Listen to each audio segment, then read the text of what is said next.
Hello. How's everybody doing out there? We're talking some, you know what, on Tuesday. Today, what we're going to talk about is a couple of things. A couple of things popped up over the last couple of days. First of all, we can recap some stuff on the video that I put out on Monday, which was the notchback running a 8-second 60 to 130 time, then taking it right to the dyno on 20 psi on the tires. And it made 430 and then 440, then added some pressure to the tires, and it made a 15 horsepower difference, which is a great reason to never go to the dyno with a drag radial. It soaks up so much of the power that it's not a good back-to-back comparison. So that's why I did that test. But I also wanted to see what it was making with the new carburetor. Same peak horsepower, but more average horsepower, because it definitely gained almost a second and a half. 60 to 130, so it's definitely running well in worse weather with just pump gas, whereas the other one had Sunoco 260 GT in the tank. So we'll talk about that.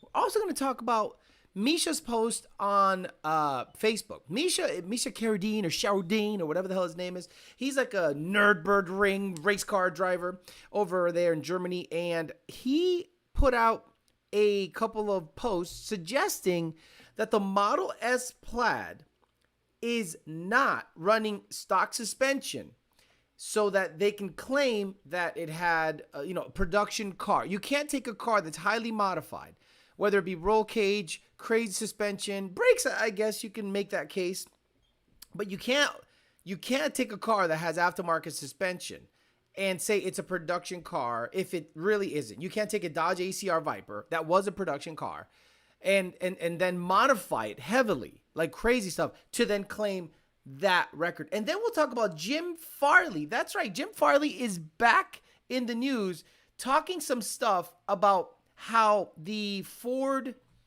vehicle, in terms of infrastructure, is built because they have so many modules in the vehicle, so many modules that they basically don't own the rights to, that they constantly have to take that, Elon Musk, the manufacturers of the modules to have access to modify them. But before we do all that, we're going to have Mr. Bill O'Reilly introduce the show. Okay. We'll do it live. Okay. No. We'll do it live. Fuck it. Do it live. I'll write it and we'll do it live. Fucking thing sucks. Yeah, that's right. And as always, I want to thank the sponsors, the people that keep the disco ball rolling in the back, and the 100 of you that hit the like button right away. Shout out to you guys. That's right. We got Two Auto Solution. Rami Zaidan right now owns the fastest half-mile ZR1 in Puerto Rico. Congrats to him and his team. Race Motive has an event coming up pretty soon. Check out their Instagram pages and Facebook pages for upcoming events. They're going to be giving away a 20% balancer for a GT500 2-day ATI outer ring ATI balancer. We're going to be giving away today. Tina Performance, TinaPerformance.com. He'll punch you in the face. I don't know if we're giving anything away. We'll see if they want to give anything away. They paid their bill. They're good to go. Parts Farm, I got them looking for a Coyote. I said, Rob, I need a Coyote, an S197, and he's on the hunt. Kong Performance, Greg Key is saying, is out there porting brand new Cadillac Escalade blowers. Like ASAP. Wow. Ultimate Header, ultimateheader.com. The best headers on the planet, period. PMAS, Nick James paid his bill. Love him very much. If he wants to do a giveaway, all he has to do is mention it on Facebook. And Caliber Transmission, calibertransmission.com. Got fuckboys on TikTok talking shit on his product. You know, TikTok is really AIDS, and the most AIDS place to get information on the internet. I'm Hunk Solo, 2000 MCR, and Pito Chiquito were the first ones to say hello. Thank you very much for that. Joe Swish, Miguel Salazar, Ray, Paul Pontiu, half bolted on YouTube. Corrupt. Love that. Travis, Kenny G, half bolted on. Gallo Bravo, Robo Style, the Wolf, Wyatt Slow. If it's not chopping like a motherfucker, it ain't worth shit. Just hello. Bichos and King, Bichotazo. Vinny T, Money 540 done. Mini by Madman, second shift racing says checking in. One slow 50. James Williams, super early. Michael Locked, Garage Bill Coyote. Ian Oz, Clip Clop the Horse, Angel Puerto Rico, Cortese, JD Swag, Bondo Bird twice. Going to enter a stick shift competition down his way so he can miss all the shifts. Travis, one slow, G70. Killa, Steve Mitchell, Elver Galarga. Travis Anthony, one slow, G70. Jacob Brandenberry, Leon Phelps. Glass Roof Coyote, Five Kid Productions, one of our RTR, ATX Cobra, Ed Diaz, Mendoza's Coyote, Joe Jackson, Killa, Nene, Black Betty, ATX Cobra, Caleb Lambert, Half Bolted on Concho, It's Just a 2-Valve, What's Up, 6.1 Nick, OEM Specs, Naju, 101 RTR, Izzy, Coyote Fury, Jesus Perez, and all the usual suspects that decided to say, hey, thank you very much. Hype, boy, you down. Hype them. For the people that get on and hit the like button, that's how the show grows. That's how we go. On the weekend, I aired 2 videos. 3 videos. 2 videos. I think 2 videos. So the build series and then the notch. So Sunday Peasant Chat, the build series on building a S197 boosted. Next up is S197 boosted auto. And then I released a video on the notch. It was a nice, short, quick, easy video. Not quick, easy. It took me a complete day to film it. But my goodness, what a great surprise this notch is. The Parts Farm had it. I saw it on their Instagram. We worked out a deal. Awesome deal. It's been one of the more enjoyable vehicles to drive. Just get in it, turn it on. After a carburetor upgrade and taking it to Thunder to get some work done, it's been an awesome, awesome vehicle. Okay, let's start with the Facebook post of Misha Shahrudin. Let's get into it because we got to talk to the people. So Misha Shahrudin said something pretty interesting the other day about the Tesla Model S Plaid record. Right here, it says, the Tesla Model S Plaid new Nurburgring lap record? Since everyone has been blowing me up about the Plaid's new lap time, let me address it real quickly. First of all, I applaud Tesla's efforts in the Nurburgring activities. The car's power level is definitely able to achieve such a lap time. The new brakes, too, Tesla ceramics were actually installed on the car, and I've seen it up close with my own eyes. So even though it may be running a different compound brake pad, the calipers were legit, unlike their car from 2019, which is running a PFC BBK. Interestingly, we cannot see the interior. They did a very thorough job of murdering out the rear window, so you cannot spot any important details. The car is equipped with a roll cage and full-on racing seat, even though that is not production spec. I think that's more okay to have those for driver safety, even though they add significant benefits. After all the other manufacturers are doing that. The main question is, what else can we not see there? Regardless, my main complaint is the suspension. As mentioned in my own test drive, the stock suspension is horrible. Before you say something about my driving skills or me being a Tesla hater, which I'm not, please explain to me the massive negative camber on the blue car. Don't make a fool out of yourself by saying track pack suspension software, which many people did on my video. Hence that I'm bringing this up. The 19 car I've seen without the wheels was running a KW competition kit. I wouldn't be surprised if the Plaid record car is having something similar. I couldn't get close enough to the current car to see. Anyway, whatever it is, this Plaid's record is already broken anyway. I can only guess that the announcement will follow on 75th birthday of someone, something, or anytime soon. Have a good weekend. Right here, he has a zoomed up picture of the rear camber situation on the blue car that supposedly set the record. Then you go to the comments and they hint at what is the next world-breaking record EV car. What a ride. I get it. It doesn't make 1,000, but it is a Porsche 4-door electric car. In the Nurburgring world, this is going to smoke it if Porsche gives a crap. So a lot of people commented in there pretty much saying, bro, the Model S Plaid is heavily modified. And this thing, it's a production car with less modifications. And if it broke the world record with less horsepower, that would be supremely, supremely impressive. So that'll be an interesting thing to look at when it comes to that whole situation, because I do like EVs. I'm not an EV hater. You guys know this. Most of you guys hated me because I was talking up a lot of EV stuff. And you guys got, I don't know, bent out of shape because I'm into EV stuff. But you can't claim a production car record if you have parts on the car that are not in a production car. Like that's common sense. But we'll see how that shakes out, because it'll be interesting. And I, of course, went on Twitter and talked a little smack, because that's what I do. That's what I do, guys. It's my, oh Jesus, where'd it go? Display capture. There you go. That's what I do. So I ended up saying, at Elon Musk, did the at Tesla Plaid set that EV record recently have 100% stock suspension? Rumors swirl that the car seemed to have excess rear camber and blacked out windows so no one could see inside.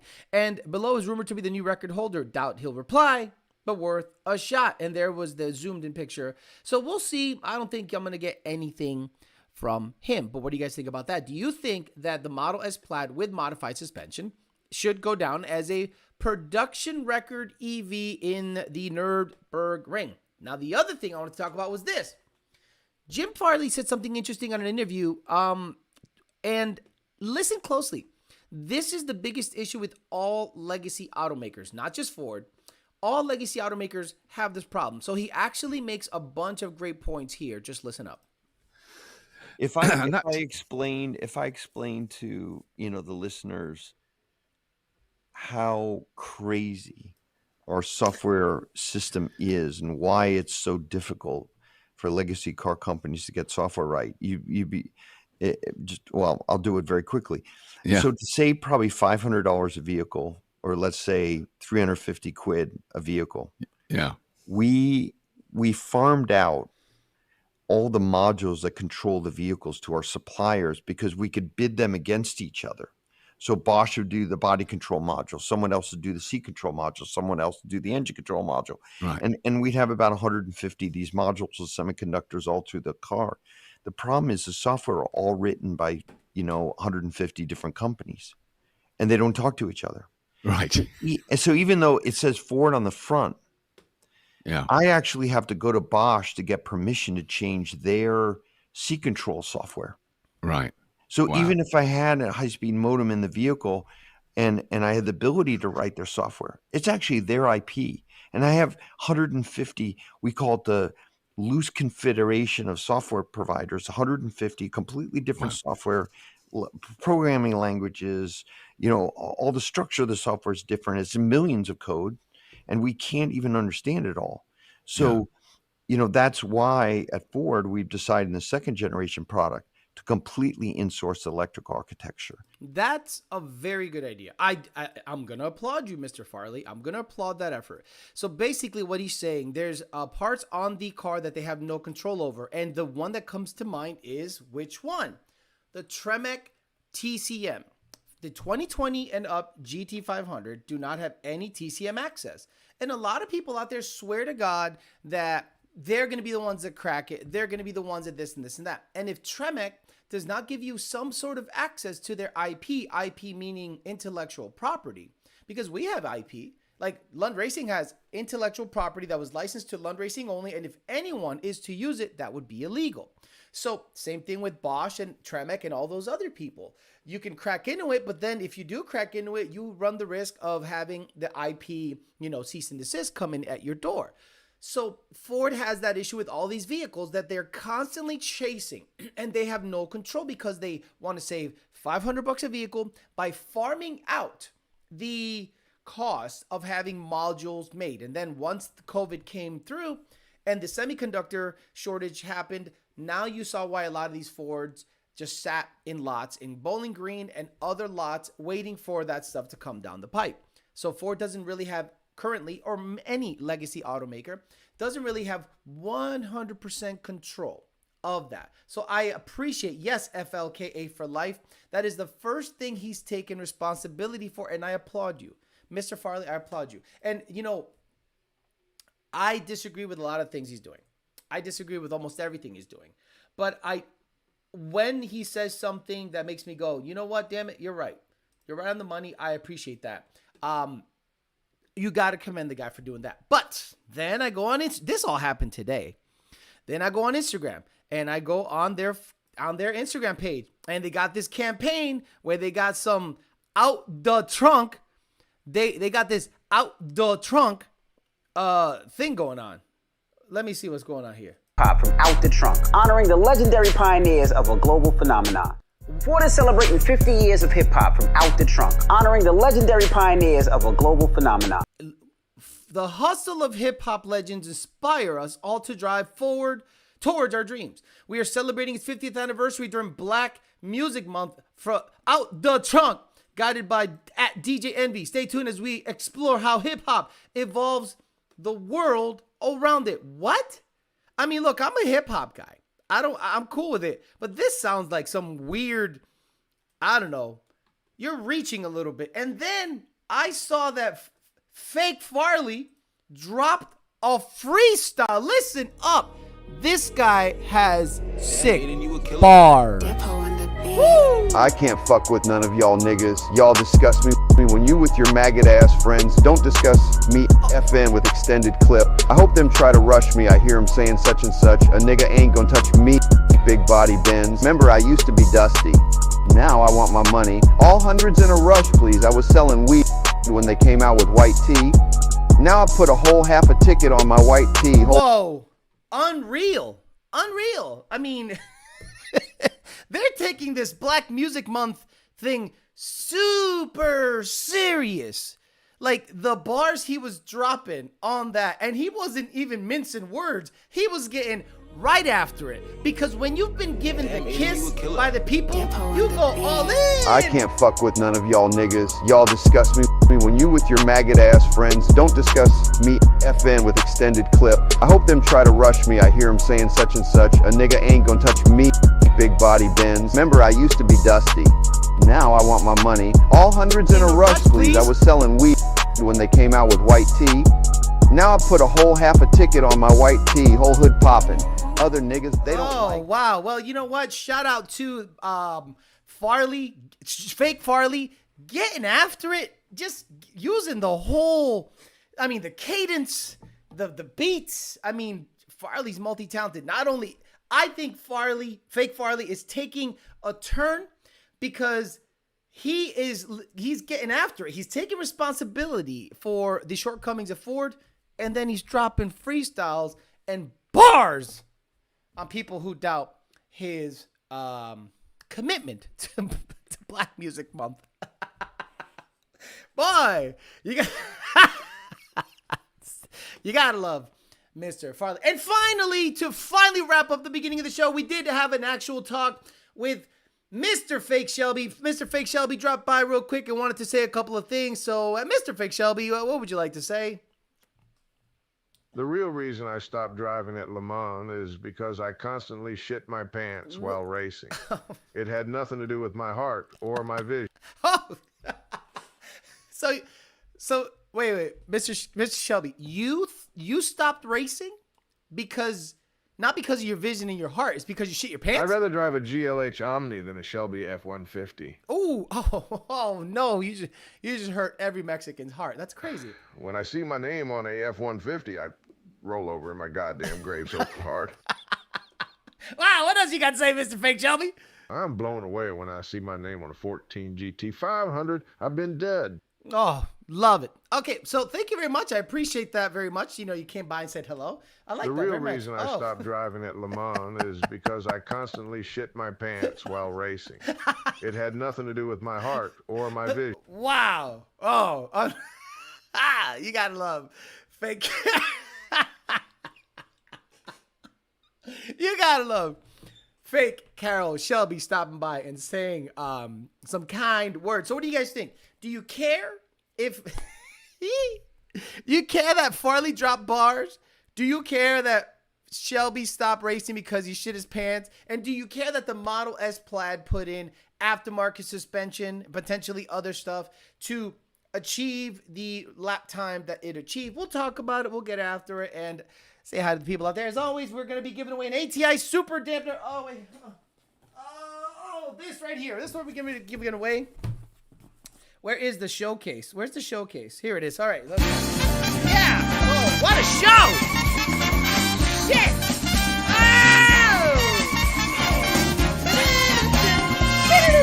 Right here. You can sell it. I don't care. That's it. 20%. GT500 Overdrive. The ring. It's the ring. This right here. This. God, that is annoying as hell. So we're giving that away, probably a couple $100. Giving that away. If you don't like it, sell it. You sell it on Facebook Marketplace and have a guy ask you if it's still available, and then he'll ghost you after he asked you if it's still available, because that's how Facebook Marketplace goes. Unreal. Envy gave Farley the N-word pass. Well, he used the GGAS. He didn't use the hard R, which was very smart of him. Oh my God. He gets a pass on drop and Bob's extended clips on the FN. I hope they're trying to rush me. Bro, the way his cadence is just wonderful. I got an estimate on a $32,000 for my GT 28,000 miles manual base model. Roush wheels, MGW shifter, lowering springs, MBRP exhaust. Would you say it's a good deal? Time to sell it? Yup, get it. Look, why do you want to sell it? If you have equity in it, let's say you're gonna pocket 20 grand, get it out of your life, bro. Shelby signed my depends, blowing Corvettes off in the weeds. Shelby barbecue seasoning. Shelby's still real to me, damn it. It's aftermarket, then it's stock. Sell it back to Alex. Wonder if racing ships the motor for hush money. Wait, sell it back to Alex after Wonder Racing ships the motor to hush money. So the motor is done. For those of you that follow me on Instagram, paid the balance. He gave me a nice little discount. I appreciate that, Keith Ray. We're going to get the motor back. I'm going to install the headers. That's going to be a job on its own. I'm going to put the motor on the garage floor, install the headers, install the flywheel, install everything I can. Probably the intercooler also, and then drop it into the car, and hopefully we can at least on a weekend get the motor in it, get it situated. Then I'll take my time putting the pedals in it, putting the trans in it, running all the lines. I got to take the injectors to get cleaned up. I'm going to run the TVS on a 2.4 pulley for now, which is probably too much sauce, but I'm just going to drive it easy. Gets up a nice clean tank of E85 because the tune is good. Keith told me to run it slightly leaner to get some heat in it, but I think that thing makes enough heat on its own. So we'll see how everything pans out. Jacker Days. Okay. Hold on. Insane Mustang says, is the suspension adjustable from the factory? No. I mean, yes, cheater mode and stuff, but you can't like camber out the rear wheels. I know they can lower the demand. It's just adulated to be super cambered. Then it's legit. Just make that software update to appease. How can you make camber? How can you make camber like on the fly happen? I don't think you could do it. It's probably the worst time for this, but man, can't really pick a tuner. Not broke, but the fear of being new to the car world. Any advice? If you're on this channel and you don't give Lund Racing 100% confidence, I don't know how to help you. You want me to give you an advice on how to pick a tuner, and you're on a Lund Racing, a guy that works for Lund Racing. You think I'm going to give you any advice on any other tuner but Lund Racing? Probably not. Love you, bud. My car's been oddly kind of weird or rough. Getting a camshaft over retarded code with misfires. Can I send in a log to get guidance? If it's not tuned by us, we're not going to look at logs. Orlando Martinez, if it's not tuned by us, we're not going to look at logs. If you're getting a camshaft over retarded, then you probably have an issue with a phaser or I can't imagine it jumped a tooth, but it probably has a phaser issue. Out of engine jail soon. Exactly. How does Alex get all these discounts? Does he do some side work? Man's paid the price of a C6 Corvette for that motor. Unreal. Yes, Fidel, Ella, a manual EV is possible. A couple of companies in California have put manual EVs in Cobra kit cars. 65, AC Cobra kit cars. They've actually put electric motors with a manual on them. I think it's pretty straightforward. Must be nice. Still waiting on my RPG motor since October. Look, Keith, okay, in my opinion, Keith is insanely talented with overhead cam motors, but I'd also send a pushrod motor to him. I'm hoping he didn't jump the line with people to get to me. I like to be treated as just like anybody else, but he didn't give me like a massive discount, but he did, cut a little slack because obviously, we have a very tight relationship with Lund. Lund and them are tight. He considers me family, but guys, I paid over 5 figures for this motor. Get it straight. There is over 5 figures in this motor, and we reused the rods, crank. All we did was upgrade the pistons. I let him have those pistons in case he wants to use it on another build. He just recoats them and sends them. But I had options. He's like, hey, what do you want to do? I was like, okay, break it down. So he broke it down on 4 or 5 quotes. And I chose the most expensive quote because I wanted more compression, better timing system. I'm hoping he took some video, but I'll see what he has, if he has anything. If not, I'll send you pictures of what he sent me in terms of guides and chains and stuff like that. So we'll see what he allows me to do. Let me get the phone out in case he is hitting me up on Facebook, because a lot of people hit me up on Facebook in the middle of the chat, in the middle of the show, and I just don't see the messages until after because I try to concentrate on the show. Try our place in the face of solenoids, Orlando. No such thing as a local tuner. Go to Lund. Yeah, look. Okay, I'll give you an example today. I had a gentleman today. Someone said they cheated. Ignacio Ramirez. So he thinks Tesla cheated on the track record. I had a gentleman today, had the following in mods. 16 auto Kenny Bell supercharger. That's right. You don't hear the Kenny Bell supercharger that much on Gen 2.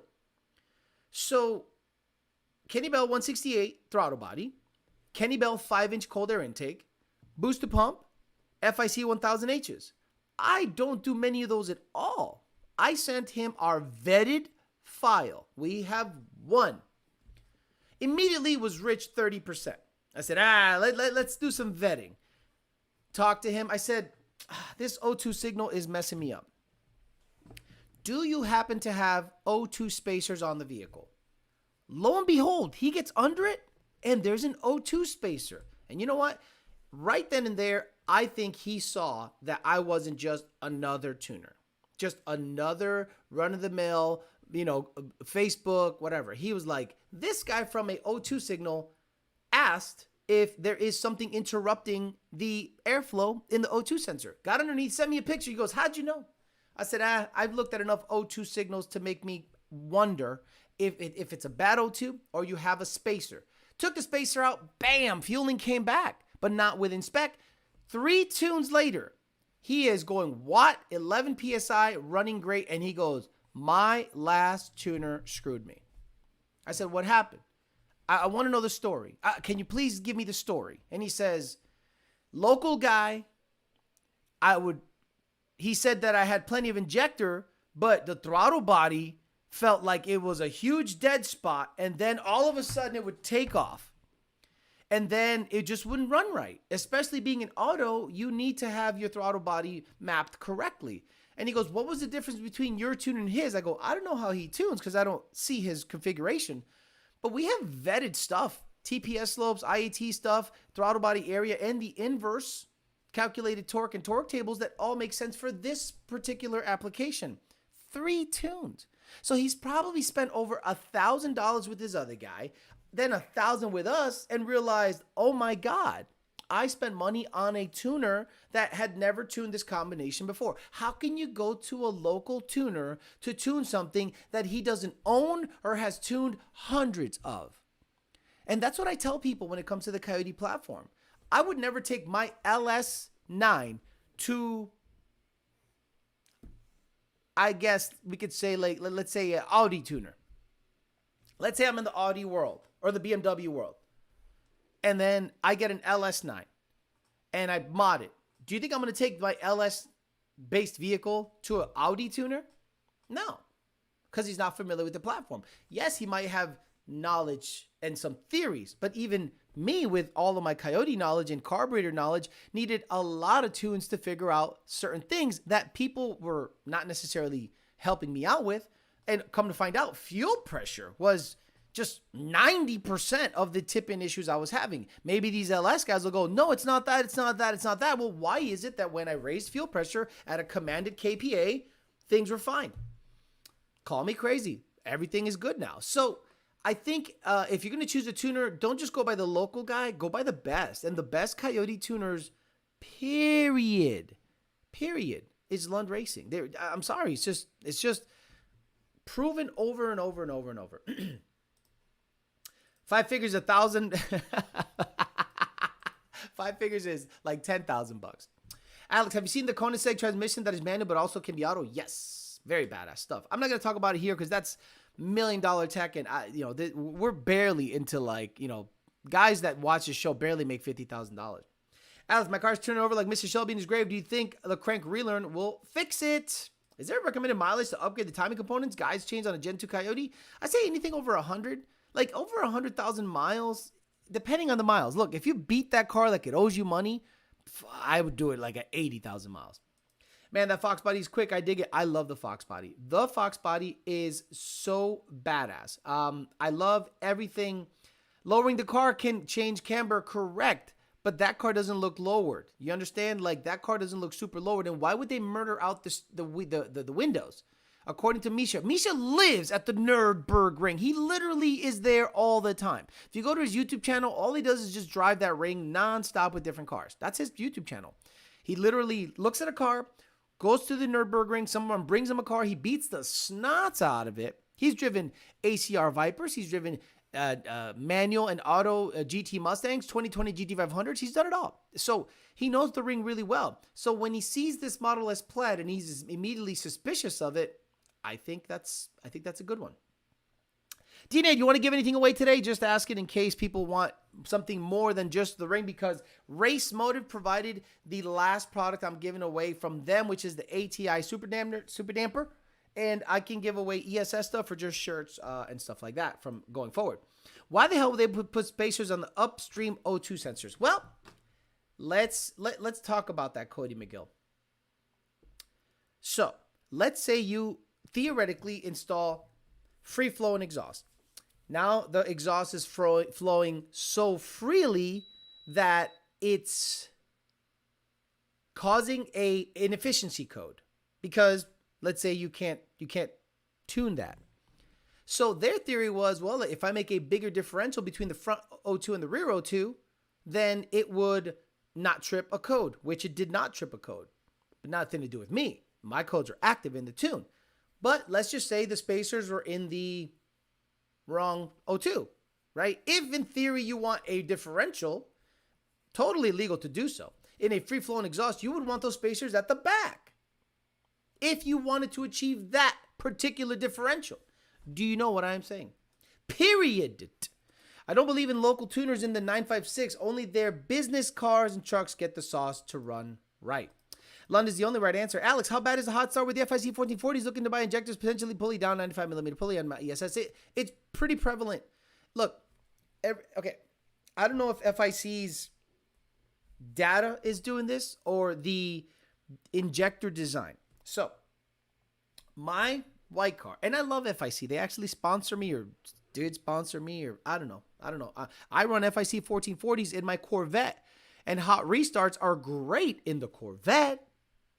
So, in my white car, the Coyote, the ESS Supercharged 19 GT, I would start it in the morning, and it would start phenomenal. Wow, chilling.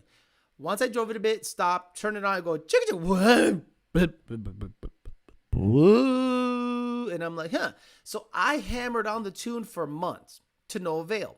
I said, let me just try some 1050Xs. 1050Xs. All I did was change the injector data. Cold start, wow, really nice. Drive it around for a while, turn it off, grab some food, come back, chicka, wow. I'm like, okay, I am not one of these guys that wants to figure out the why. I just know that the 1050Xs didn't have that particular issue. Now, watt tuning is watt tuning is watt tuning, and drivability is drivability. But that hot restart issue was not there on the 1050Xs than it was on the FIC 1440s. You guys make $50,000 or what? Where do you guys work? Elijah's hit us up once you decide what injectors you want to go with. It says DNA High Performance. I had a GM shop say that Coyotes were easy to tune. No, they're okay. Second shift racing. If you just adjust watt fueling and spark, yes, cake. You can do it. You can scale a Coyote to go, let's say a Pro Charger. You scale load, the MAF, the injectors, and spark, and your car can wide open throttle make power. Now try to make that car drive well. Stock throttle body, locked IMRC, Pro Charger, VSS, or Vortec, and just go drive it with a locals tune. It'll go woo, woo, woo, woo, woo, woo, woo, woo, woo. And they go, oh no, that's just because of the supercharger, man. No. I know exactly what the issue is. All they did was adjust the stuff to make it live at wide open throttle. All of the drivability stuff, they didn't even touch because they don't understand what the car is trying to do. So all of that surging can be literally ironed out in the tune. Now, these Chevy tuners will never touch a Kenny Bell 168 or a Whipple 132 or a 10R80 Whipple 132 or a 10R80 168 I don't think they have 168 or a 6R80 168 throttle body. They wouldn't touch it. Wide open throttle is cake to tune. Anybody can. When you see a guy tout his track times and they're not any quicker than anyone else's, how does the car drive? Drives like shit every single time. All right, DNA High Performance is in for a hat or shirt. Love you very much. When I saw the 6130 time, I said, damn it, I was close. My guess was 860s. You think Jim Farley promoted the trunk to get away from Pride Month and being canceled? If Misha thinks it's off, it's off. The Tesla suspension is highly adjustable. Did they give a camber on the fly? Right. Alex, it's true the Chevy and Ford tuning strategy is completely night and day from one another. Tuning strategy? No. I think... So... let's talk torque tables. Let's talk torque table. Let me move the mic. Move the mic a little bit. So how many torque tables does a Chevy have, right? If there's James Williams, do me a favor, pull up like a LT calibration and tell me how many torque tables it's got. A Gen 2 has over 27. A Gen 2 has over 27. A Gen 2 Mustang has over 27 torque tables, manual or auto. Those are all the torque tables. And then there's inverse tables. So I'm going to click the whole torque area.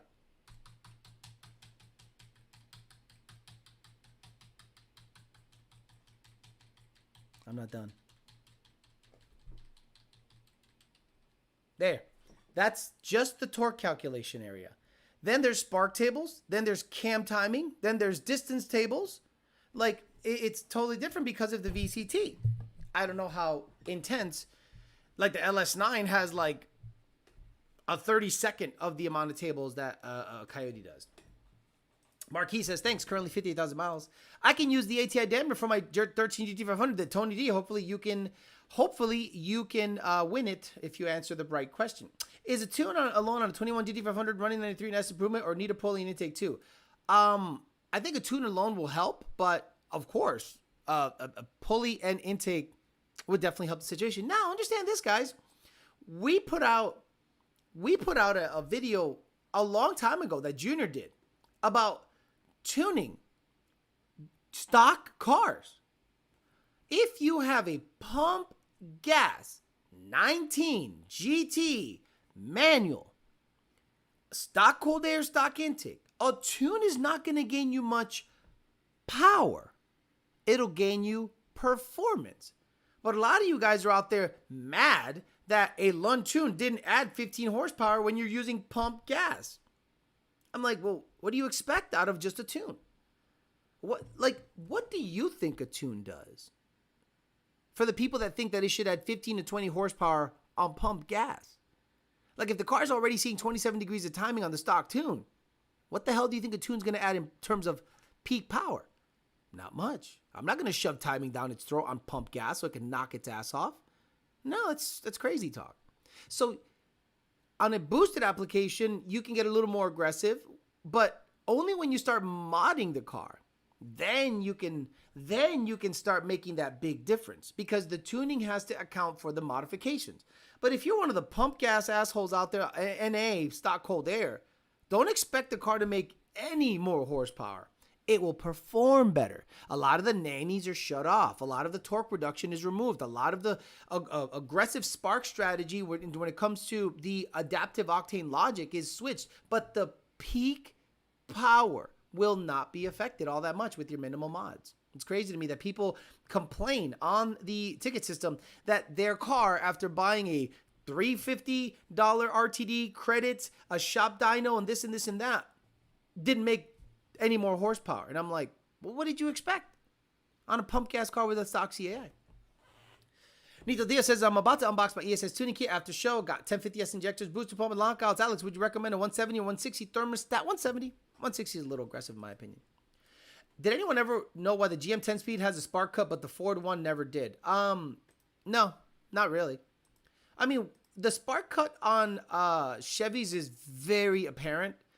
The the Ford strategy is different. It is quite different. We definitely don't have the amount of torque tables that Ford Coyote has exactly.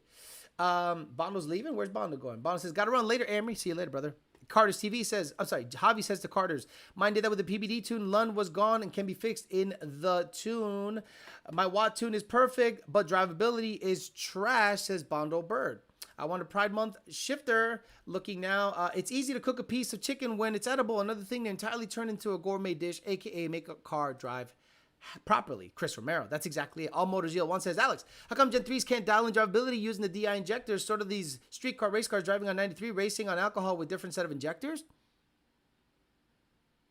The DI injectors aren't big enough, All Motors Yield 1. The DI injectors are not big enough. They're there to complement the PI injectors. So you can't just run DI 100%. In my opinion, the DI is absolute trash on Ford. Absolute trash. I think they should just do away with it. It's emissions related and miles per gallon related. Why do you think the GT500 does not have any direct injectors?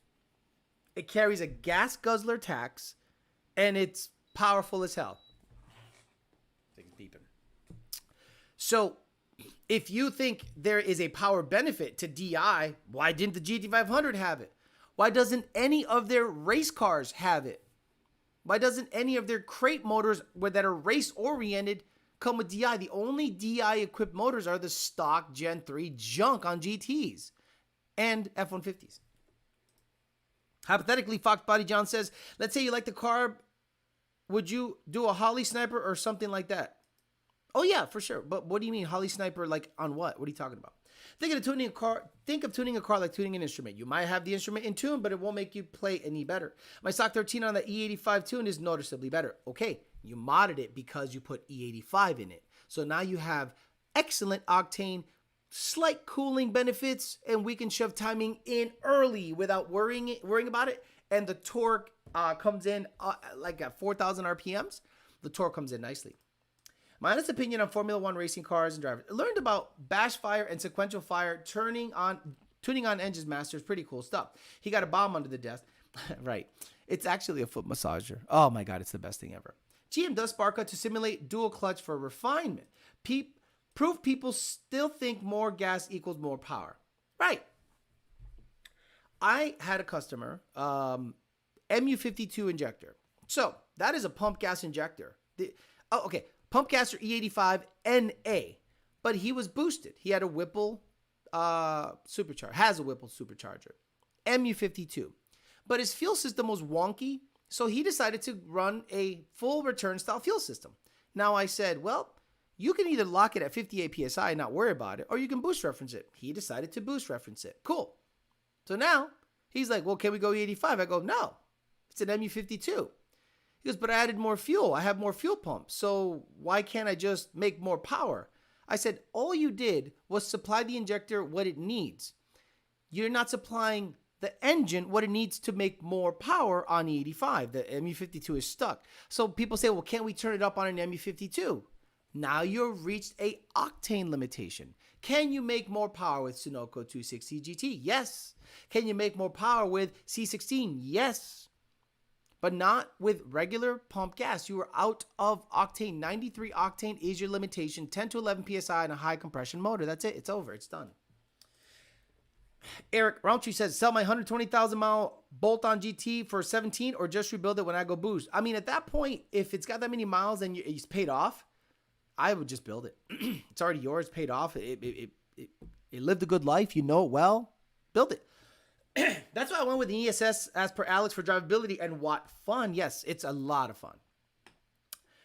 DI is trash on the GM side. LT9 has both due to flow limits of the DI injectors. Correct. Look at what happens when Alec Bledsoe has to make a car really get after it on whatever fuel. It's meth and an aftermarket port injection situation.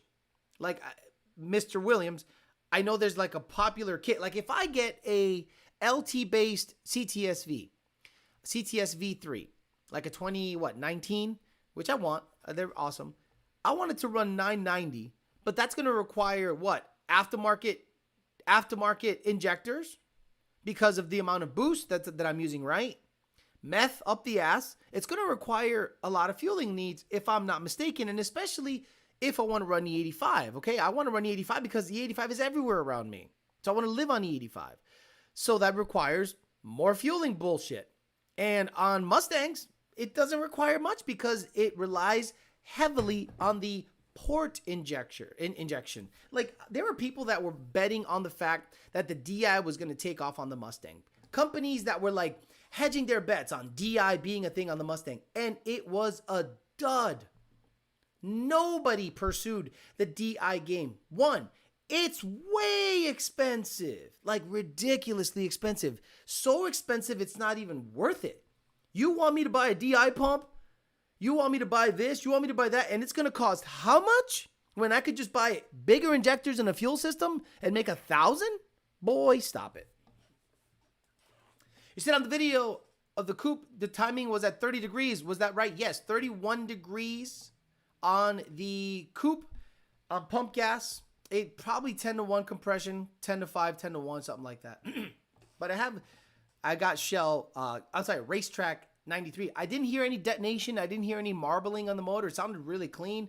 So I'm wondering what it'll do with like a little more timing and C16.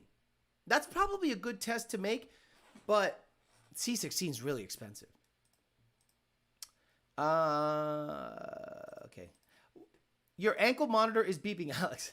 Alex, having an issue with my 1650H surging at idle when I had the 1050X. Never did that. Dakota said the MAF sign was wigging out. Is there a fix? Javi, is it on pump gas or E85? Pump gas or E85? Rebuild Anything says if you're trying to make the power on pump gas, you can't afford to make that power. I agree. Tony is in the other room sleeping. Said to Eric Brownchi. Enjoy the 85 while you can. Doesn't make sense economically. Love the potential, but it's not a great fuel source. Shut up. Just shut up. It's been around since I've been into racing coyotes. It's been around all over the place.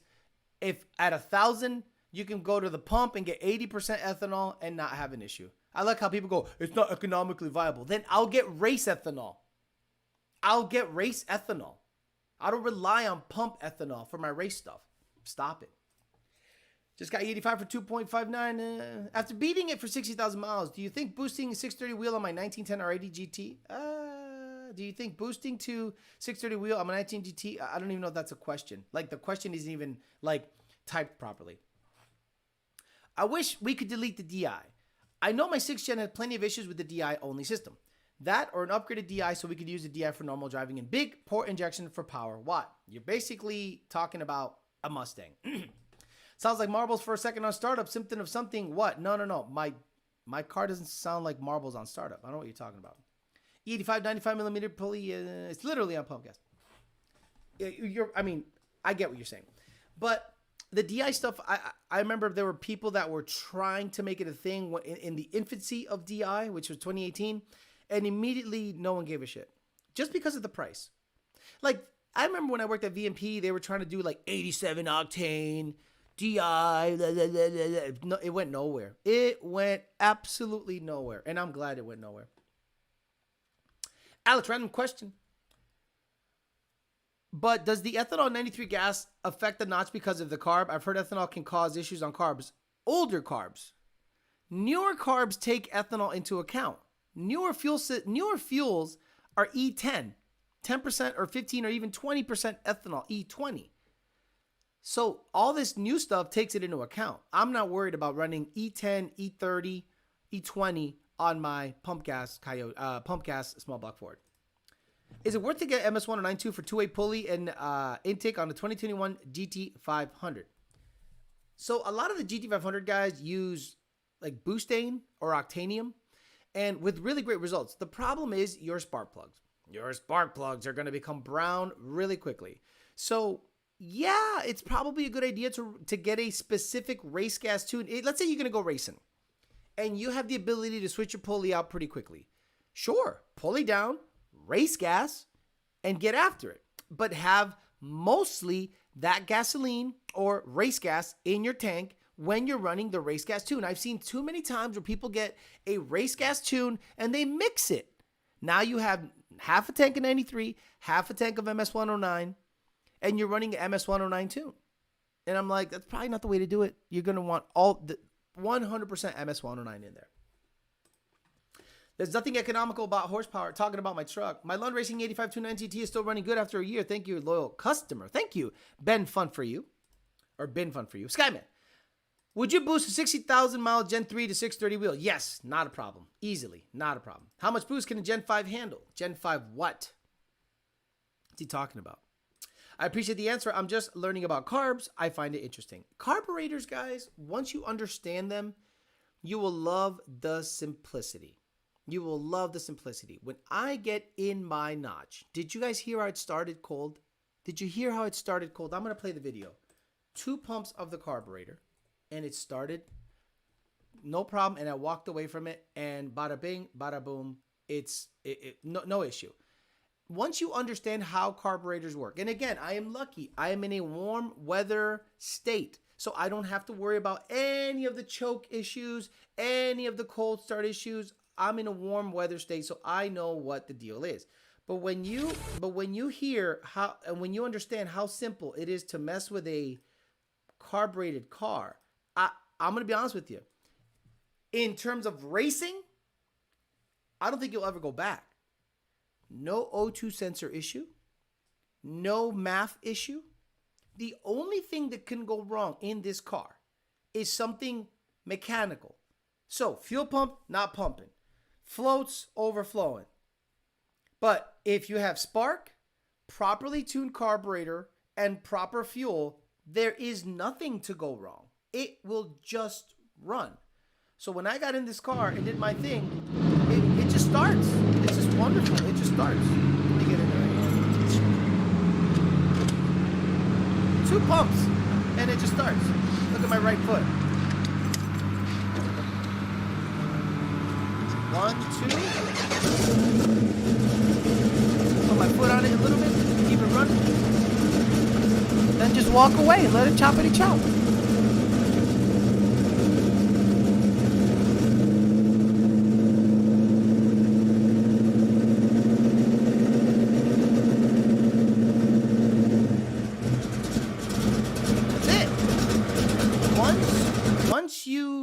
Once you understand the absolute crazy simplicity of carburetors, you'll fall in love. And listen to this mother effer just chop away.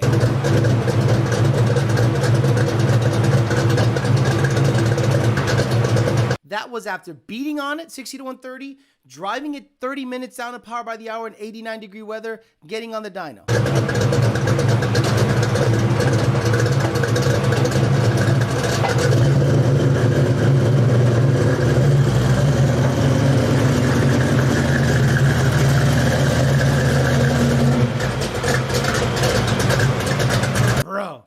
How can you not like that? I don't know how you can be a red-blooded American that eats hot dogs that doesn't like hearing that car choppity chop and appreciate the utter simplicity. You look under the hood and you just go, wait a minute. That's it? It's got a carburetor, a Victor Jr. intake, distributor, pump gas, and it runs 60 to 130? Yeah, on a 40-year-old chassis. Old ass piece of junk. The chop is rhythmic and therapeutic. Small block Ford La Luz. Not sounds beautiful. Cav cam. Them calves. Do you see people looking out the window? Exactly. Have both on. It could be so simple. Sounds so good. Can't wait for the spin techs. Them calves though just got out of Brazilian jiu-jitsu, rubbing dicks and checking oil. Oil check, dipstick, whatever. We'll catch a replay tomorrow. Horse galloping. Nothing like the smell of a high horsepower, high performance carb engine. Sounds really healthy. I've got a pair of Spintech sitting in my garage for the next Fox. Exactly. So I'm going to try some Spintech 9000s and a different H-pipe. The H-pipe is that pro chamber junk that I think muffles some of the sound. Some of you don't want me to touch it. Some of you guys think it sounds perfect. I just think it needs a little bit more attitude at idle. That's it. And obviously at watt, but at watt it sounds beautiful. We'll see. If I can find some 3-inch Spintech 9000s, a good size H-pipe, and see if I can mate it to the current tailpipe so I don't have to do much work. That'd be great. If not, I'll buy new tailpipes. I'll buy a whole new catback. I'll buy a whole new header back system. But if I don't have to, I won't. Yeah.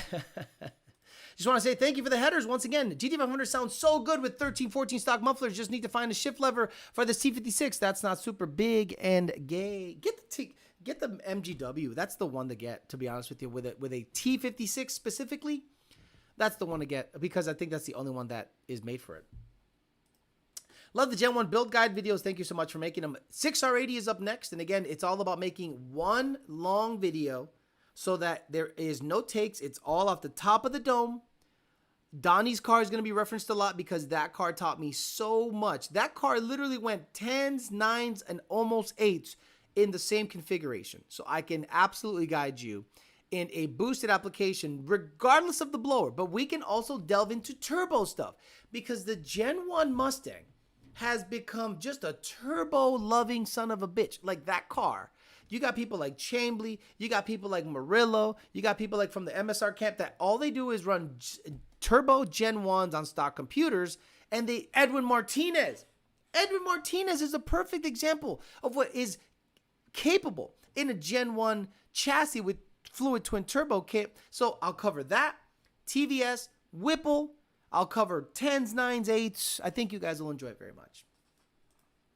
3H Mac Pro Chamber and SpinTech 9000 exact. I have a Pro Chamber. I don't like the Pro Chamber. 6.2 Hemi power. I don't like the Pro. I want nothing muffling anything after the X pipe. Now, can I just get SpinTech 9000s as a cap back and see how that goes? Sure, but we'll see. H-pipes are the unsung hero of the Carb small block. I have an extra 3-inch BBK H-pipe for long tubes you can have, Alex. Nah, not yet. 331 was a 355, 6R80 boosted, second gen, 315s. 315s, in my opinion. In my opinion, a boosted Gen 2 should have 315s, a stock gear ratio. Now, if you're not making that much power, 331s. Peter Castrejón says, hey, Alex, I got a new tune on my Gen 3 A10. My shift points went from 1700 to 7300 on the new tune, and the car got faster. Was it the shift points or what could it have been? Peter, is your car stock? Peter, is your car stock? Call in X for a play system, 150 gonna rip. I agree. All Mac is junk, but Pro Chamber sounds great. Screwdriver, drivability. Alex used to refer to Donnie as Mr. 9-1 in the videos. I don't know, Hellcats with a cam sound good. They do. My 89 has 1 3/4 3-inch Pro Chamber and Flowmaster 2 chambers. Shelby Chart says, I want to hear the Choppa Arnold Schwarzenegger voice. The knot sounds great. I had a 4th gen LS. Oh, and he's gone. Oh, here it stayed up. I heard a 4th gen LS F-body with a custom H-pipe changed my life, and he retracted the message. Son of a gun. Root Beer says this up. Aluminum exhaust on a Fox sounds mean. Real Teal had them. Look, I'm not going to spend big money on this car. This car is going to do the following. Slicks. I'm going to get Mickey Thompson stiff wall slicks on it. 28, 10, 5, 15. Because I think it has 373s in the rear. And the amount of torque it makes, I think it needs a 28. I don't know what rear end is in it. I don't know if it has 9-inch ends. I don't know if it has seat clip eliminator. So I got to do some investigating there. Once it goes to the track and runs a 10, I'm going to put C16 in it for safety. Here's C16. Let's see if it runs 10s on C16 fuel. And if it does, it's 150 shot time. So I got to get the plate system in, install it, get the window switches, get all that stuff. I want to get that sucker as automated as possible with a window switch so it hits at 3,500 or 3,800 and is off by 6,000. So all I have to do is let go and let the thing just do its thing because I'm not going to be hitting buttons in the middle of shifting the car. Alex, be careful. The EPA came for you and the screwdriver you used to adjust the carb tampering right. And that's the thing. You guys remember when I started saying that old is new. Now, did you guys see 331 Speed's new video? I'm not saying there's a lot of Alex influence in there, but a lot of the stuff he says is familiar. Look, he does a very, very good job talking about tuning. But it's interesting to hear him say literally the stuff I've been saying for the last couple of years. Old is going to be new again. You're going to have to mess with old vehicles if you want unfettered access to everything. Carburetor, you name it, you're going to need to get on game with older vehicles. And yes, I exceeded 130 in 4th. What size tire is on it now? 28 10.5 or 275 60 15. That tire on the notch right now is a Mickey Thompson DOT Pro 275 60 15. I have 3 sets of those because I have a set on my GT500, I have an extra set in the garage, and I have a set on the current wheels. They're going to be coming off. I'm going to put 2810.5 Mickey Thompson stiff walls in it, take it to the track, and see what it runs. Whether it's 1,000 degrees outside or not, I don't care. I'd rather go when it's super hot because there's less people at the track and I'll be able to get more licks in. 337 speed videos are badass. He's got Coyote Swap S95, or had at least. I like his videos, but they mimic a lot of what we say on this channel. But he does a really good job of incorporating a lot of great graphics. Like, I wish I had access to someone that had graphic access to stuff like that. I don't know if he does that all on his own. If he does, kudos to him. But I would love to have access to someone that has really powerful software to make video with. Love the sound of the 3-inch X-pipe and the hooker arrow chambers. Don't care. Fox on Nitrous might keep up with the vet. I agree. I'm personally piecing together a Roush 2.3 setup for my Gen 1. Well, Ventura beadlocks. 81. Why? Beadlocks. Why beadlocks? 81mm pulley, CHP caliber trans, RXC clutch, carbon shaft. Jesus. 355 suspension, 93 car, FRC street car with beadlocks. Why are you getting beadlocks on a street car? Dude listens to the right people. He does. I saw the 357 speed video, accurate info, quick synopsis of what you've been saying for years now. Yes. And I love how he accurately called out the godfather of tuning being a BMW guy. Others might say different, but the godfather of modern tuning is a BMW guy. Stop it. Did you ever give away the N-Gauge? Could really use the excuse to throw this SCT on Marketplace. Cody McGill, hold on to that SCT. You might need it for crank relearns and other things. He's fine. I like 337 speed. He seems to be good, but I don't know what we're going to collab with because we're basically saying the exact same thing. All right, guys, let's go ahead and do a little giveaway. Let's start with the shirt.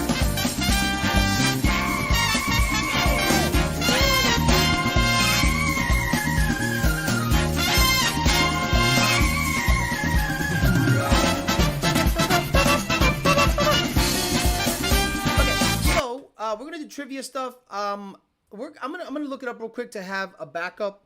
Let me see.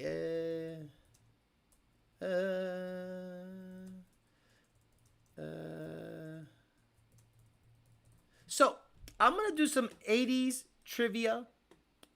Oh man, they removed that article. So I'm gonna do some 80s trivia because a lot of you are well versed in the Mustang game, but I'm doing something real quick. I should have looked at it before. Let me see.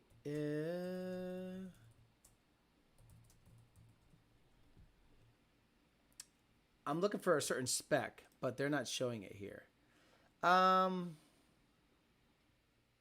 Basically, what I'm looking for is this is a modified version. So basically, we all know the 86 Mustang SVO performed better than the GT, but that's not really what I'm getting at. But it is interesting that a 4-cylinder 5-lug 86 SVO was a better car to buy at the time than a GT. Again, this is pre-tuning, pre-crazy stuff.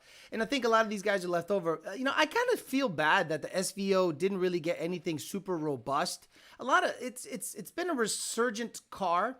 It's been a resurgent car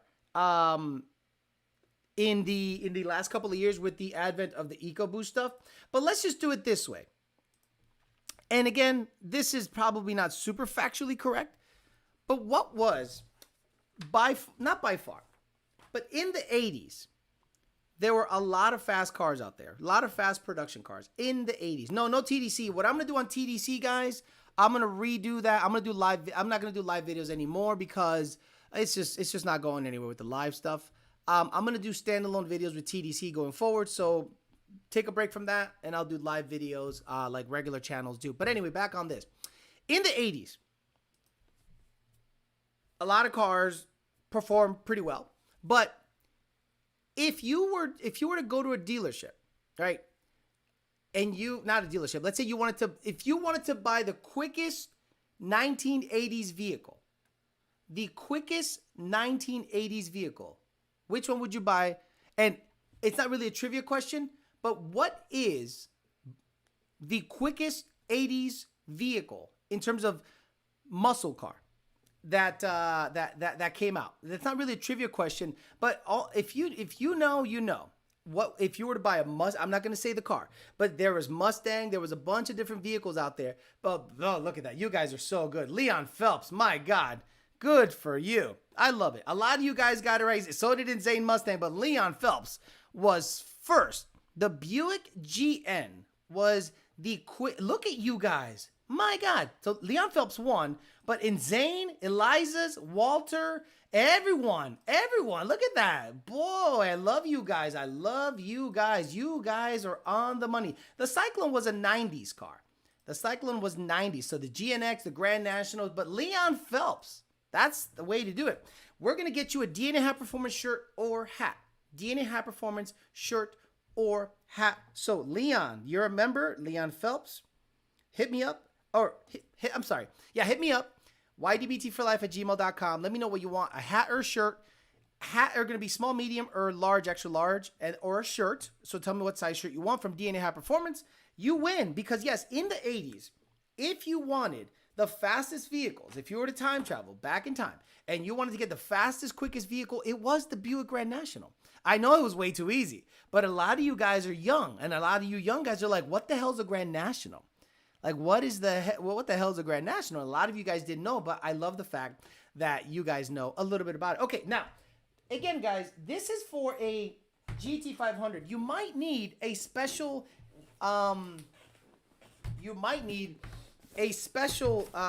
tensioner to run this 20%. Guys, it is a 20% overdrive balancer for your GT500. So don't get after me saying, what do I have to run? And do your research. You know who would know is Weir Racing, W-E-I-R. Weir Racing knows what it takes to install an ATI 20% on a GT500. So if you have any questions about how to install this and you need to buy special parts, go to Weir Racing.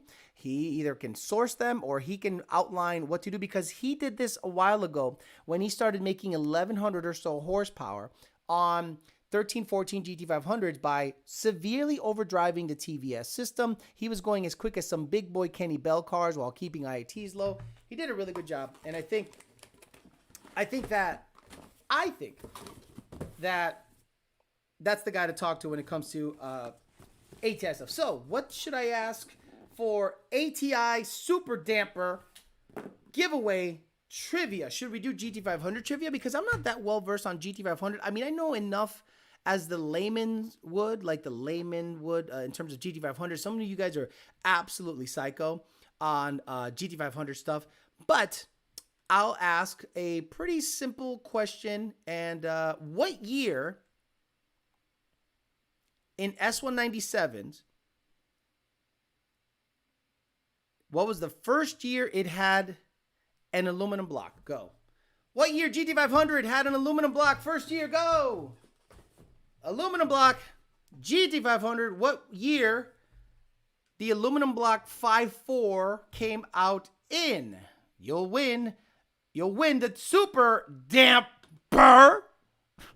And I'm going to give it away to a member. I know a non-member just answered, but I'm going to give it away to a member because I want to make sure that a member wins, and Tony D wins. That's right. Tony D. Someone else answered it before him, but he's not a member. And I told you guys that I will prioritize the members when it comes to this. And Tony D, it looks like you have a GT500. I think you were the one that said you wanted it. So Tony D, congratulations. You win a Super Damper 20% for your GT500. Congratulations. A lot of you had 2012, 2013, 2014. No, it was in 2011. I remember one of my videos, I got it completely wrong, talking about iron heads. But in 2011 is where the, anyone commenting before 2011 is wrong, they were 5.4 iron block. Exactly. Yeah, not a coyote, pay to play. Exactly, not a coyote. I appreciate it. I know you answered it first, but I do want to prioritize the members for these giveaways. So Tony D, ydbtforlife@gmail.com, ydbtforlife@gmail.com, and you will be winning the 20%. I know you wanted it, so I'm glad that you got it, and you're a member, so I appreciate you very much. And Not a Coyote, maybe we'll give you a consolation prize. Maybe DNA Hat Performance will be nice enough, DNA Hat Performance, to give a consolation prize to Not a Coyote. You got it, Tony D. Badass. I'm going to ship it to you gladly, happily. Good thing that a GT500 owner actually got it. And Tony D is a member right there. He's got Mint Berry Crunch as his thing. So, yeah, that'd be cool. He could have meant 1911. I got it, Jason. It's all good. Steve Schleckenberg. Cool that he can use it. Exactly. So, just seriously, We Are Racing, they do that shit all the time. So, congrats, Tony D. That's badass. ydbtforlife@gmail.com. Let me just verify who you are. And to DNA Hat Performance says to Not a Coyote to potentially... look at that. So DNA Hat Performance tells Not a Coyote, message us for a short. Shirt. There is no spoon. Exactly. There is no spoon. So DNA Hat Performance, consolation prize, Not a Coyote. Even though he is not a member, he answered properly. But Tony D was a member. So Not a Coyote, hit up DNA Hat Performance on Instagram. You get yourself a shirt or hat or whatever they got going on. So badass, badass, badass. Joe Swish says, Alex, when you talked about the SVO, I thought you were going to ask, what's the name of the motor? Because I was ready. You know what? I don't know what the motor name is. Guys, tell me what the name of the motor is for... What's the name of the motor for the SVO? I don't know. I'm going to be honest with you. I don't know. I don't know all the intimate knowledge when it comes to that. There was also a Capri that had like a crimson something. There was like Capris named with like weird cat shit. Like it was weird stuff in the 80s. I won't be a peasant forever. I got you, bitch. What was the configuration for a 2010 GT500? Was it aluminum heads and iron black? Yes. They all were aluminum heads. Alex, did the Navigator ever get aluminum Trinity motor, or was it ever iron? I know. Bucephalus. The Lima. The Lima was the name of the SVO motor. Interesting. Someone said the Squid, the Bicho, and the Ligma. Unreal. Skang Mode says, YDBT. Skang, are you from the UK? Are you from the UK? Skang Mode. YDBT shirts still for sale. I'm not selling any shirts. I'm giving shirts away every Sunday for peasants. Why did you spend so much on your Trinity block when you could have just built a Navi motor given the same? That's an Admiral Peck quote. So yeah, congrats on the people that won. So today we're talking about basically Tesla Plaid, Ford modules. Then we devolved into just regular questions talking about Coyote stuff. But I think it's interesting that Ford now is saying that they're going to try to take control of all of their modules so they all speak the same language. And I think DNA can get shorts. And I think that would be smart because that's what Tesla does. You won't have Bosch. Imagine you source out computers and modules and your body control module can't get manipulated. You know, the one you sourced out to put in your vehicle, and now Bosch or whoever makes the module says you can't access our software. You need to have special access and permission by us. That was their mistake on the GT500.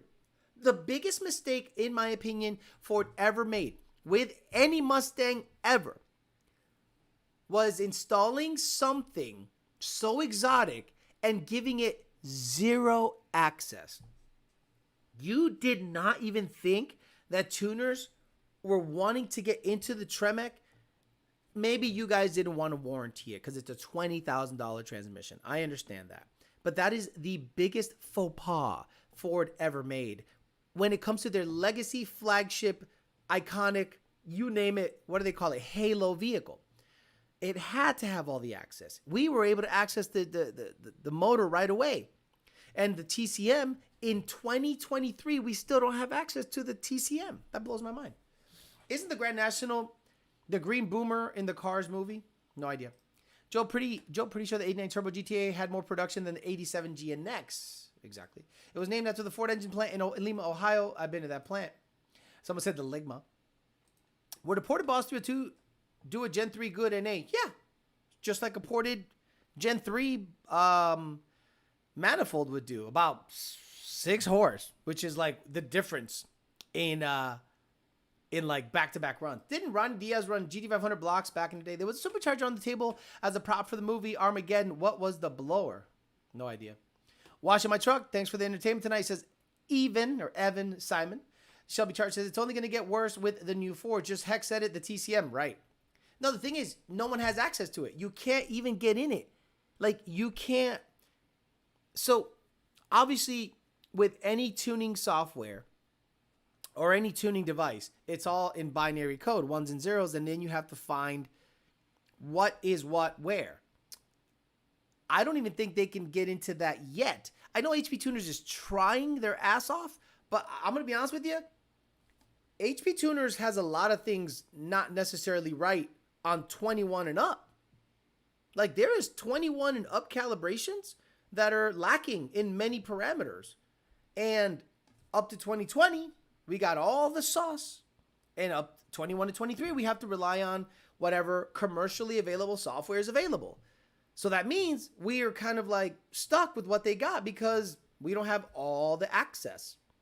So with the TCM, even if an HP Tuners or SET was to index the TCM, I think it's going to be a limited type of access where it doesn't even flash the TCM and it's not all the data.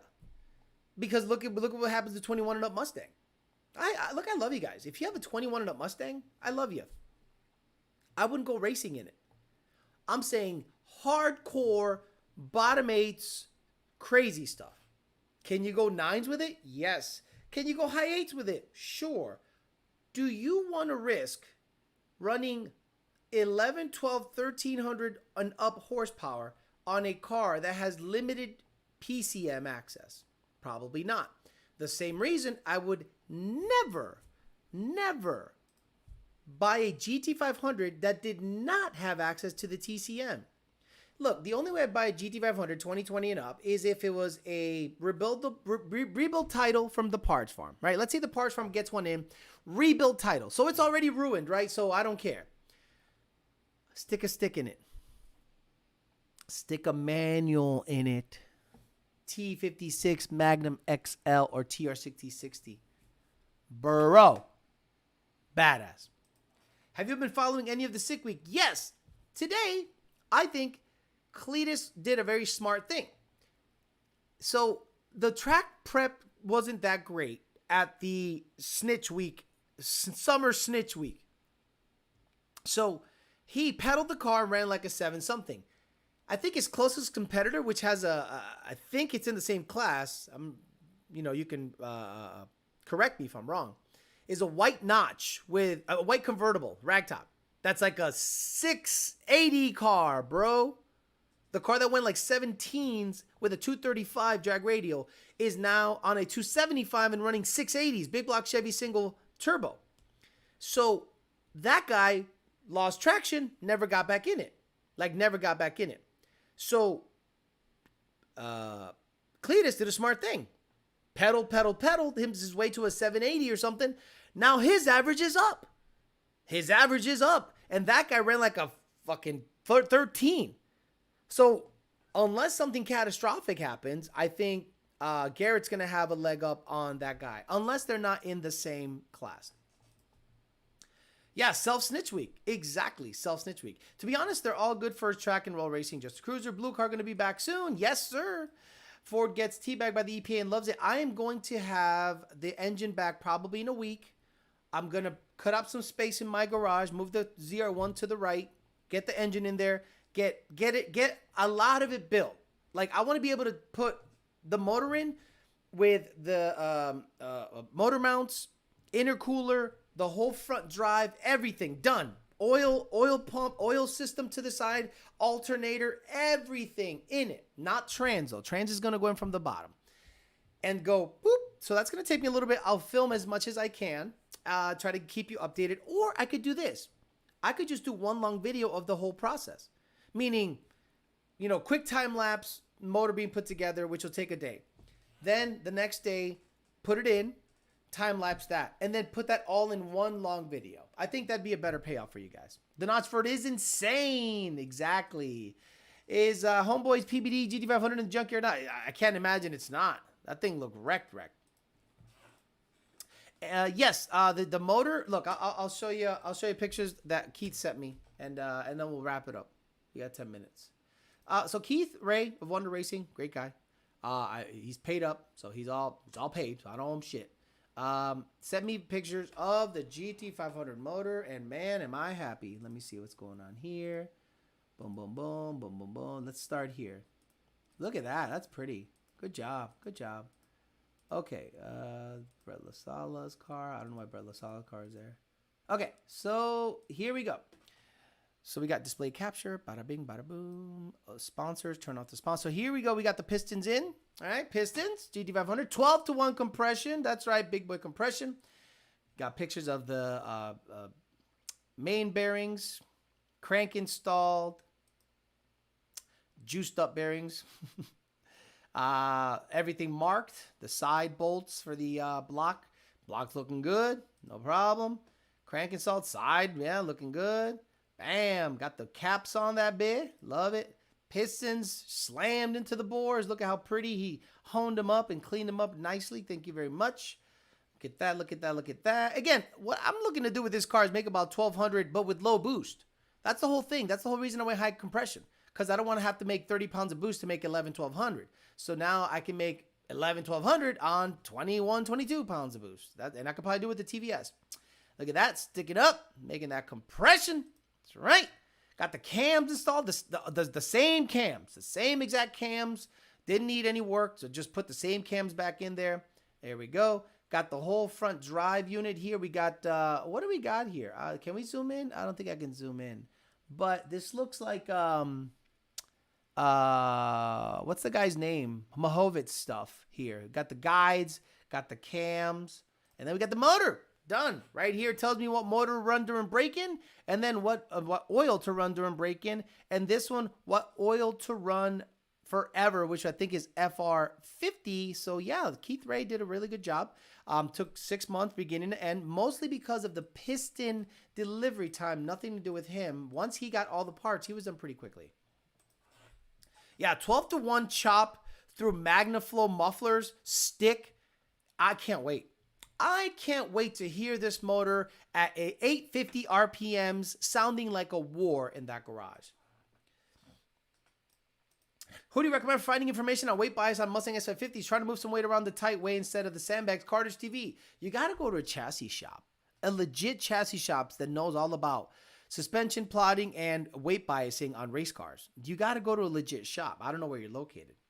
Keith Ray is one of the most stand-up guys I've ever dealt with. He is very, very good. Exactly. High compression is efficient. Wish I could swing a sleeved aluminum motor. Going with an STD bore iron for my next build.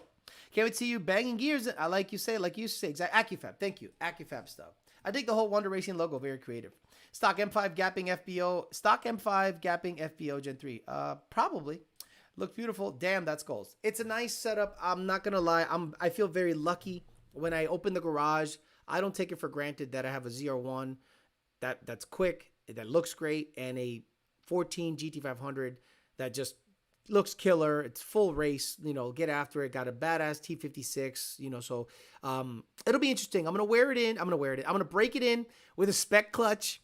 I'm going to do everything I can. Now, if the spec clutch holds up, I'm going to go out there with a slick and do what I do. Because this thing is never getting a slipper style long arm clutch. It's going to get diaphragm stuff. Yes, it's going to limit me big time. But the goals are 8s stick. 899 at 171 or something. And what the hell else? I'm not going to compete with this car. I'm not going to go out there and competitively race a 14 GT500. I am not balling like that. So run it. Have fun, chippity choppity chop, fix up all the body little scratches in here, there, get it detailed, go to Cars and Coffee, be a total homo, and once in a while on a rental, run a number and be happy about it. And if somebody offers me money for it after I've had my fun, it can go. Not a problem. Does your motor come with a free loaf of bread? What cams are they? I think the regular NSR, no springs required L&Ms, I think. That GT500 was making just about 1,000 now. It already made 1,100 when I got rid of it. So I have to tone it down. Guys, remember, I still have the 4.5-inch Whipple, 4.5-liter Whipple. If I want to make 30 pounds of boost. But I don't think I'll ever need it. But in the event that I do put the Whipple on it with a bigger pulley, we'll do that.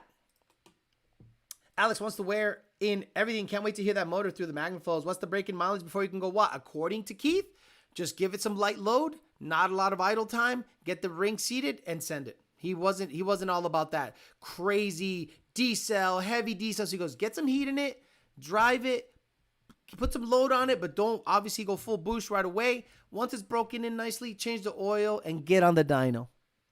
Are you going to keep it long term? I don't think so. I don't think it'll go 850s. I don't think it'll go 850s unless I put a pretty aggressive clutch in it. Now, let's say money is good and I'm able to buy this house without selling the GT500.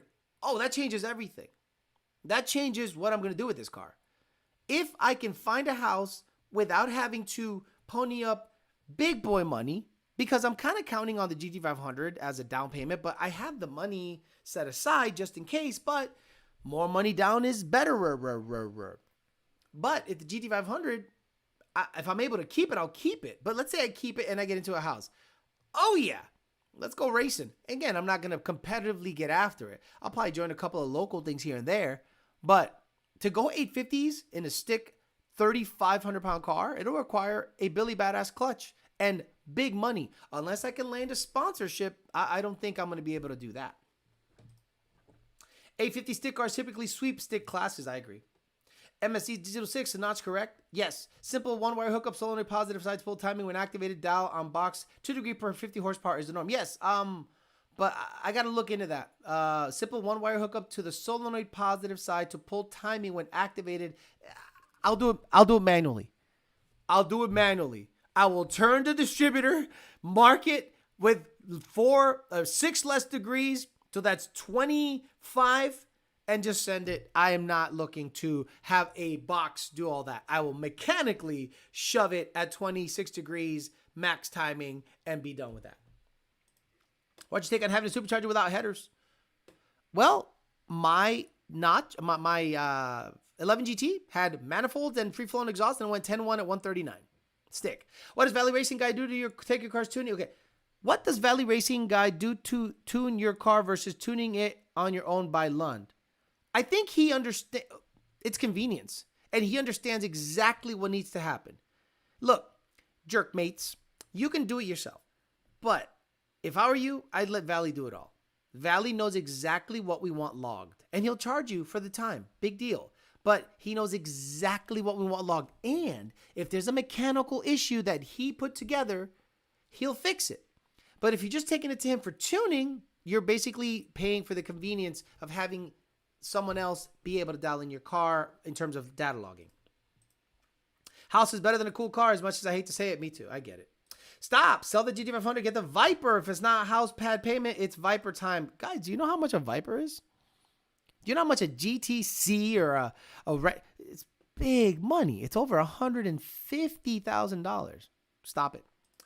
A house before Viper easily, and the GT500 versus Viper is tough. Y'all give him more sauce. That's what I heard. No, we don't give him more sauce. No. He says this. Alex, I don't care if it blows up. Okay, here you go. This is as aggressive as we get. You guys go, well, I don't want to blow it up. So we're not as aggressive. It's just timing, mostly. I have the same box. It's flawless. Cool. I'm not touching it. I'm just going to turn the distributor and be happy. Broner versus Hutchinson this Friday. Broner's whack. Broner's whack shit. Just got home from work, says Omar Garza. Badass. Home Depot, getting it done. Your grass is growing in. Good to see it. I'm going to reference your car, Omar Garza. Your car is the car I'm going to reference when it comes to Gen 3 boosted outlining, because your car is a perfect example of a car that went 10s and into the 11s, 10s, 9s with basically the same tune. Crazy stuff. You guys give him 32 degrees. Crazy how much the Viper appreciated. Truly the end of a great thing. Look, let's be honest, guys. I was thinking about it today. If you want Viper performance, listen to me. Why not get a modded C6 Z06?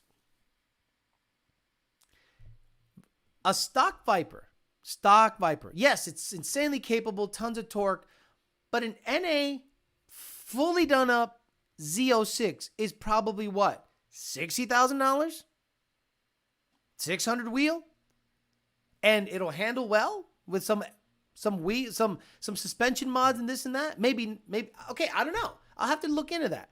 But then you're stuck with a Z06. So yeah, I think a Viper's a better. It's just a cool vehicle. I would love to be able to own all three. If I somehow can make it happen, with your help, of course. ZR1, GT500, and a Viper in the same garage, bro. I made it. All the haters can suck on the fattest dick. And it's fat. All right, guys. I'm out of here. Thank you very much for hanging out with me. Congratulations to the shirt winners, Not a Coyote, Tony D, and Leon Phelps, who won a shirt or hat from D&A Hat Performance, and Tony D with the GT500, knowing the answer to the question, what year did the GT500 come out with a aluminum block? 2011. Someone said, but Alex, I can't get a snake-themed license plate for my C6Z. 650 wheel, 10.2 car, exactly. That's a good point. But C6, at the end of the day, as much as I like them, but it's a C6, exactly. That's kind of the problem. Alex, ultimate goal should be a 4GT, not a GT500. Hell no. I hate those old 4GTs. They're cool to look at, but it's a $300,000 car. I'll pass on that. All right, guys, I'm out of here. Thank you very much for hanging out with me today on Talking Shit. We talked about Tesla Plaid. We talked about Farley dropping his freestyle, and we'll end it with Farley's freestyle. Let's go. Depot on the beat. I can't fuck with none of y'all niggas. Y'all disgust me. When you with your maggot ass friends, don't discuss me FN with extended clip. I hope them try to rush me. I hear them saying such and such. A nigga ain't gonna touch me. Big body Benz. Remember, I used to be dusty. Now I want my money. All hundreds in a rush, please. I was selling weed when they came out with white tee. Now I put a whole half a ticket on my white tee, whole hood popping. Other niggas, they don't like. All right. Have a good one, guys. See you guys later.